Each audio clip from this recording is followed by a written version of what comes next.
Bonjour, dans cette vidéo nous allons voir la contrôlabilité des systèmes variés en continu. Pour cela, nous considérons l'équation d'état x point de t égale a de t, x de t plus b de t, u de t. Cette équation est référée comme équation 1.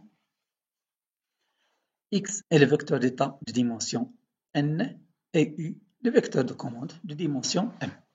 A et b sont des matrices qui dépendent du temps. La solution à un instant t1 de cette équation est donnée par x de t1 égale à phi de t1 de t0, x de t0, plus l'intégrale de t0 à t1, phi de t1 de taux, b de taux, u de taux, d de taux. Donc cette équation est obtenue par l'intégration de l'équation 1. Donc l'intégration de l'équation d'état, déjà présentée dans une autre vidéo. Phi est la matrice de transition. Il est exprimé par l'équation phi de t et de t0 égale exponentielle l'intégrale de t0 à t de a de θ de θ. Donc, une fois nous avons exprimé cette solution-là, donc on peut discuter maintenant la contrôlabilité. Alors, on donne ici la définition. Le système linéaire décrit par l'équation 1 est dit contrôlable sur l'intervalle t0, t1. C'est pour tout couple de vecteurs x0 et x1 qui sont des vecteurs réels de dimension n.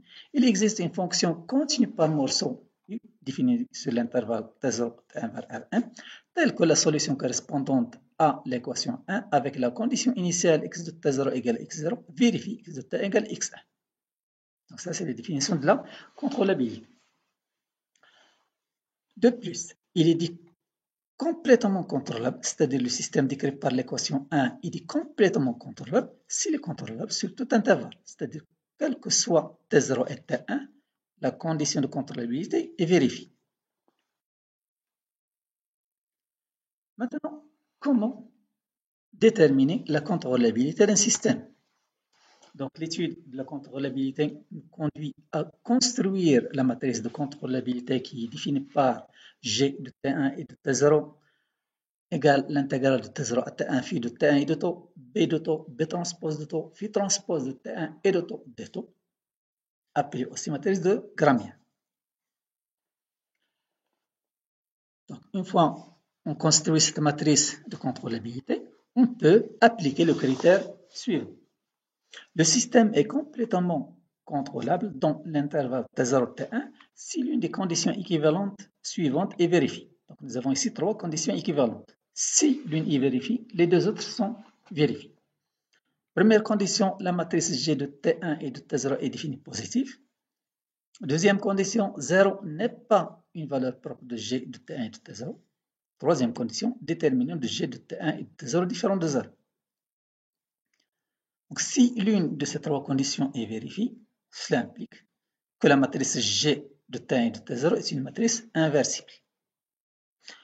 Alors, généralement, la construction de cette matrice et le test, ou bien la vérification de ces conditions-là, nécessite trop de calculs,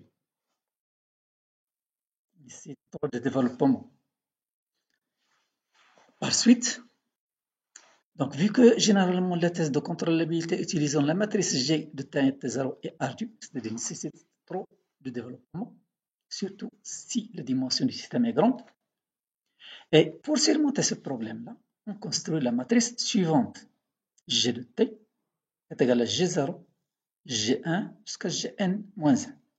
N est la dimension du système.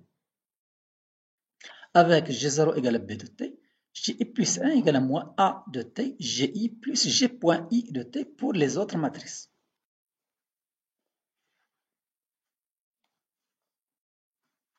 Alors, si le système est analytique, on peut énoncer le résultat suivant. Théorème, un système analytique de la forme 1 est complètement contrôlable sur l'intervalle T0-T1 si et seulement si le rang de G est égal à N sur T0-T1. Ce résultat peut être référé à la référence suivante. Et donc, au lieu de chercher l'une des trois conditions du critère précédent qui nécessite trop de calculs, on peut maintenant chercher la contrôlabilité du système simplement par la détermination du rang de la matrice G. Si ce rang-là est égal à n, on peut conclure que le système est complètement contrôlable. Bien sûr, là, ce théorème donne une condition nécessaire et suffisante. Donc, nous avons un système analytique de la forme A est complètement contrôlable sur l'intervalle T0T si, seulement si, le rang de G est égal à n sur T0T. Donc, c'est une condition nécessaire et suffisante. Dans le cas où le système est contrôlable, la loi de commande qui permet de faire évoluer l'état de x de 0 de t0 vers x1 de t1 est donnée par u de t égale b transpose de t, phi transpose de t1 et de t, g-1 de t1 et de t0, facteur de x1 de t1 moins phi de t1 et de t0, x0 de t0. G, c'est la matrice de contrôlabilité. Donc là, nous avons G-1. Donc il est nécessaire que le système soit contrôlable. Donc nous avons ici dans le cas où le système est contrôlable, c'est-à-dire que la matrice est inversible. Donc dans le cas où le système est contrôlable, on peut trouver une loi de commande U de T qui permet de faire évoluer l'état du système de l'état initial x0 de T0 vers l'état final x1 de T1. En effet, si on reprend l'équation d'état, ou bien la solution de l'équation d'état x à l'instant t1, donc l'expression déjà vue précédemment, on peut remplacer u de taux ici par l'expression de u de t en remplaçant t partout. Donc nous avons l'expression ici. Donc on a tout simplement remplacé u de taux par son expression ici en remplaçant t partout. Alors on peut voir que la constante, ou bien la variable d'intégration, il est ici, là, là et là. Les autres sont indépendantes de tout. Par conséquent, les fonctions qui dépendent du temps ici, dépendent de la variable d'intégration de temps, mais autre, cette fonction-là, l'intégrale de T0 à T1 de phi de T1 et de taux, B transpose de taux, phi transpose de T1 et de taux, D taux, n'est autre que la matrice de commandabilité G. Et on peut écrire phi de T1 et de T0, x de T0 plus G, G-1, S. G-1 est égal à l'identité. Donc on peut simplifier ce terme avec ce terme, et il reste simplement x de t. On a bien, donc la commande U, ou bien l'expression donnée ici, permet vraiment de faire évoluer l'état de la condition x0 à l'instant t0 vers la condition finale x1 à l'instant t1. On donne ici une remarque, car la condition nécessaire et suffisante donnée précédemment, c'est une condition qui est valable si le système est analytique. Alors, un système est analytique lorsque toutes ces matrices sont analytiques. C'est-à-dire, la matrice A et B sont analytiques. Une matrice est analytique si tous ces éléments sont des fonctions analytiques de temps. Donc, qu'est-ce qu'une fonction analytique? Une fonction f de x. X, bien sûr, c'est une variable qui peut être réelle ou complexe. On considère que df est le domaine de définition de la fonction f. Alors, f de x est une fonction analytique si seulement si, quel que soit x0 appartient à son domaine de définition, il existe un voisinage de x0 inclus dans ce domaine de définition, tel que pour tout x appartient à ce voisinage, il existe une suite à n, telle que f de x peut être exprimée par la somme sur n allant de 0 à l'infini de an x moins x0 à la puissance n. L'équivalence qu'on détermine si une fonction est analytique ou bien non. Si, une dernière remarque, c'est que toute fonction analytique est indéfiniment dérivable.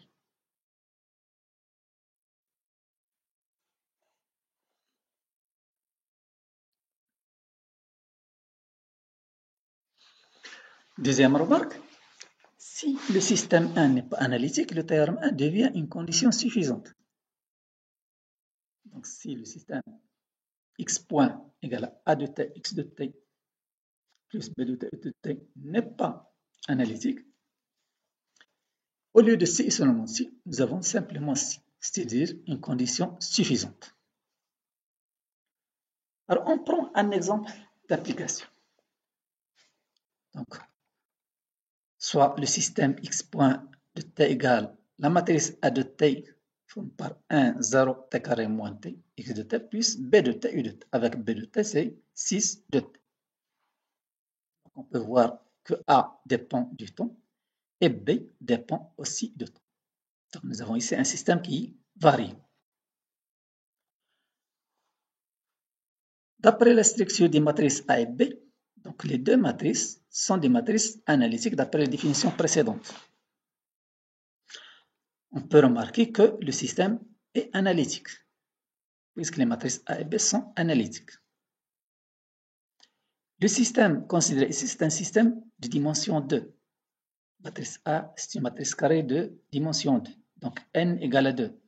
Et par conséquent, on construit la matrice de contrôlabilité G égale à G0, G1, avec G0 égale à B de T, 6 de T, et G1 égale à moins A fois B plus G0 point. A, ça c'est B, et la dérivée de G0 est 0,2. Donc on trouve c'est moins 6 de moins 4 T carré. Alors on construit la matrice G. La matrice G, il est de dimension 2, donc 6 de T moins 6, 2 moins 4 T carré. Pour étudier la contrôlabilité, on cherche le déterminant. Donc le déterminant de G, c'est 6 facteur 2 moins 4 T carré plus 12T. Donc c'est moins 6 facteur 4T carré moins 2T moins 2. Alors on cherche la solution de ce polynôme. Le déterminant est égal à 0 pour 4T carré moins 2T moins 2 égale à 0. C'est un polynôme de second ordre. Possède deux racines. Première racine, TR1 égale à moins 1 demi, et deuxième racine, TR2 égale à 1. TR1 est égal à moins 1 demi, il est négatif. On considère les temps positifs. C'est pour T positif. Par conséquent, TR1 il est à rejeter. Donc la solution acceptable dans ce cas-là, c'est TR2 est égal à 1. Et par conséquent, le déterminant il est différent de 0 si T est différent de 1. Alors, on peut conclure que le système est complètement contrôlable dans l'intervalle, dans le domaine 0, 1, union 1, T2 avec T2 fini. Le système est complètement contrôlable dans ces deux intervalles. 0, 1, 1 n'existe pas, n'est pas pris en compte. Union 1, 1, il est exclu. T2 avec T2 fini.